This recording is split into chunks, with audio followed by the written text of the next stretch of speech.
Welcome to Across Africa, France 24's weekly roundup from around the continent. Coming up in this edition. Nearly 15 years after the end of the civil war in the Republic of Congo Brazzaville, rare images show deadly tensions still flaring in the Pool region. Thousands of people are fleeing renewed violence. All aboard the new East Africa railway line designed to bring prosperity to landlocked Ethiopia. It links Addis Ababa to the Red Sea port of Djibouti. And shoring up flood defenses ahead of the next rainy season, people in the Dakar suburb of Pikine are taking matters into their own hands, financing their own building work. Renewed violence in the Pool region of Congo Brazzaville. The following images are rare. They show people are once again fleeing their homes. Tensions have been flaring since April of this year between security forces and former ninja fighters linked to Pastor Ntumi, a major player in the Republic of Congo's civil war in the 1990s. Nicolas Germain has the story. Several attacks have been carried out in recent days in the Pool region just south of Brazzaville. A train and an ambulance were targeted. The authorities blamed a former rebel group called the Ninjas, led by Pastor Ntumi. The ninjas attacked a bus. The wounded were taken to Brazzaville, but then the ambulance was ambushed by ninjas. The pastor's allies denounced a military occupation of the region. Ntumi and two of his advisors are wanted by the police. There is a problem in this region because there are specific people who are wanted by the police. You know who they are. The attacks have forced locals to flee their homes. We heard the explosions, so we fled. With our babies, we spent the night in the forest, standing up. We wanted to go to Brazzaville, but village chiefs told us to wait a little. The situation in the Pool region became tense following a deadly attack in southern Brazzaville in April. It occurred just as the Constitutional Court validated the controversial re-election of Denis Sassou Nguesso, who's already been in power for a total of 32 years. The government said Tumi's men carried out the attack and they then went looking for them in the Pool region. It's already in this area that the army fought against the ninjas for 5 years between 1998 and 2003. All aboard East Africa's newest express, a 750-kilometer train line has opened, linking Ethiopia's capital Addis Ababa with the Red Sea and the port of Djibouti. The $4 billion Chinese project is designed to boost the economy of landlocked Ethiopia. A proud day for Ethiopia, which now boasts the continent's first entirely electric railway. Ethiopian exporters believe the new train line will be a game-changer for the economy. 90% of the country's export-import industry pass along congested, potholed roads. The 750-kilometer connection from landlocked Addis Ababa to the port city of Djibouti will cut transport time from several days to just 10 hours. It's a win-win for Ethiopia, which gets a shortcut to the Suez Canal trading route, and for Djibouti, which gains access to its neighbor's emerging market of 95 million people. But many say the biggest winner is China, which financed 70% of Ethiopia's €3 billion railway. In Addis Ababa, there is a new electric, above-ground rail line. People see that, and that is a new form of soft power.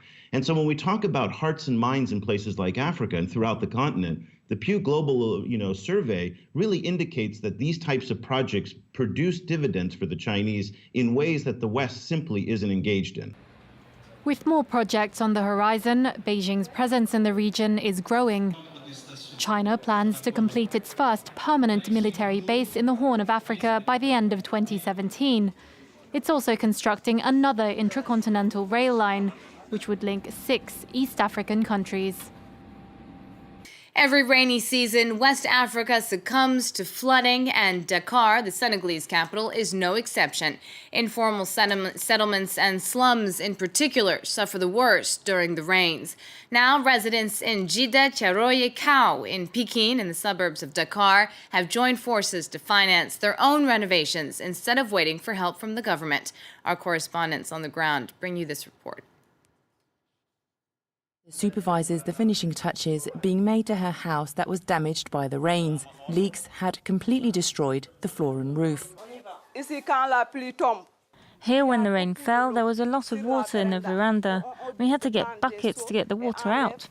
Fatimata was able to pay for the renovations for her family through a credit loan, repayable in 20 months. I borrowed around 600,000 francs, and each month I have to make payments of 31,500 francs, 30,000 for the renovations, and 1,500 is interest for our fund.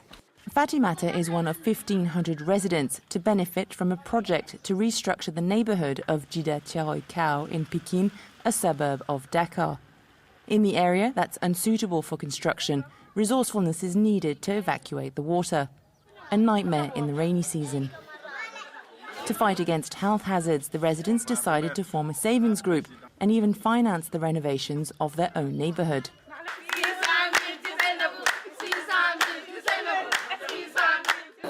Each group has more than 30 members. Each month we save. With this contribution, we were able to get loans. We have no worries, come rain or shine. In total, 55 women's groups are supported by a local association called Urbacen. We're in charge of technical and financial monitoring. We also do site monitoring. Why these women?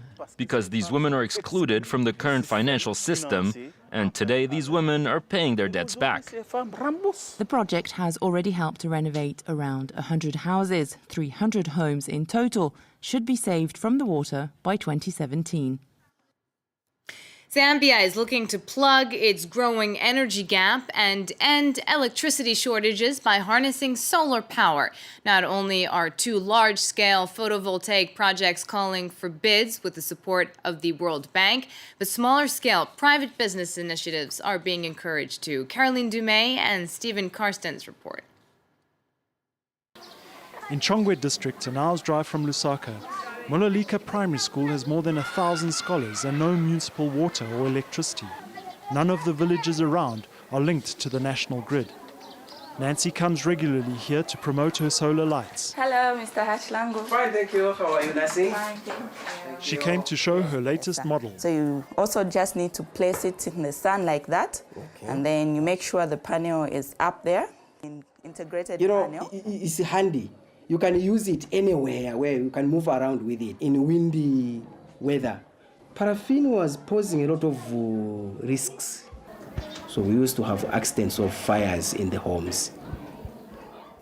The headmaster is so impressed by the safety of solar energy that he facilitated the sale of more than 300 lights in the community. Attitudes are beginning to change. We mostly used to use candles way back, but now we use the solar lights.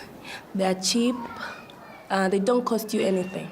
Yeah, so my mom uses them for cooking, and when she's done with cooking, I use them for studying. Sunnyman started in Tanzania and Kenya. And then in Zambia, we've sold like under 200,000 lights so far, and we're still going.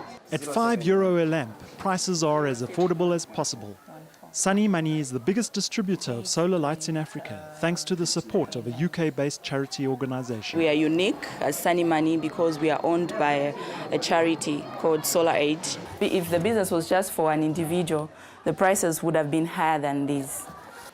Zambia is expecting huge foreign investments in solar energy in the near future. But for the moment, everybody has to make a plan, including the teachers who often have to work in the dark. The government should make an effort to give teachers, because you cannot teach without planning, and you need those lights. So they should just give the lights to the teachers so that they use them to plan. Mololika school kids have to now convince their parents to buy them solar lights. Exams are around the corner, and it's an investment that most of these poor households have to make. In Liberia, Western influence is strong, even in fashion. But now, designers and shop owners are leading a revolution in African style. In the aftermath of the Civil War, Liberians returning home from exile have been flaunting local fashions rather than Western clothes. Jodie Seton finishes a fish fin blouse for one of her customers. The Liberian college graduate runs a fashion store in the capital, Monrovia, offering her customers local rather than Western designs. We want to represent our continent. We want to represent our continent, and we want to put our continent on the map. So Liberian women have deemed it necessary to wear their own fashion, because it brings out the realness in you, the real African continent, a real African woman pride. In the past, Liberians adopted the style of the American settlers. But as Liberians in exile returned from neighbouring African countries, many brought with them a taste for traditional West African styles. The switch to African fashion is boosting business in a country that remains one of the poorest in the world.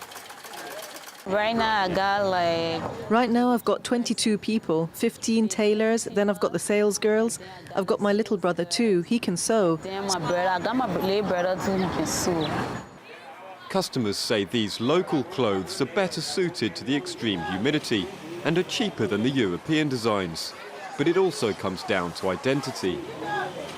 It's our culture that we dress like this. It shows leadership, and this is why I'm dressing like this. And it tells you that I am from a particular tribe. We want to get away from this mindset of people wearing other clothes all of the time, especially the Chinese things. After years of civil war, which forced tens of thousands to flee, Liberia's diaspora has largely returned, bringing with it a taste for African fashion and leading a style revolution. And that's it for this edition of Across Africa. More news coming up on France 24. Do stay with us.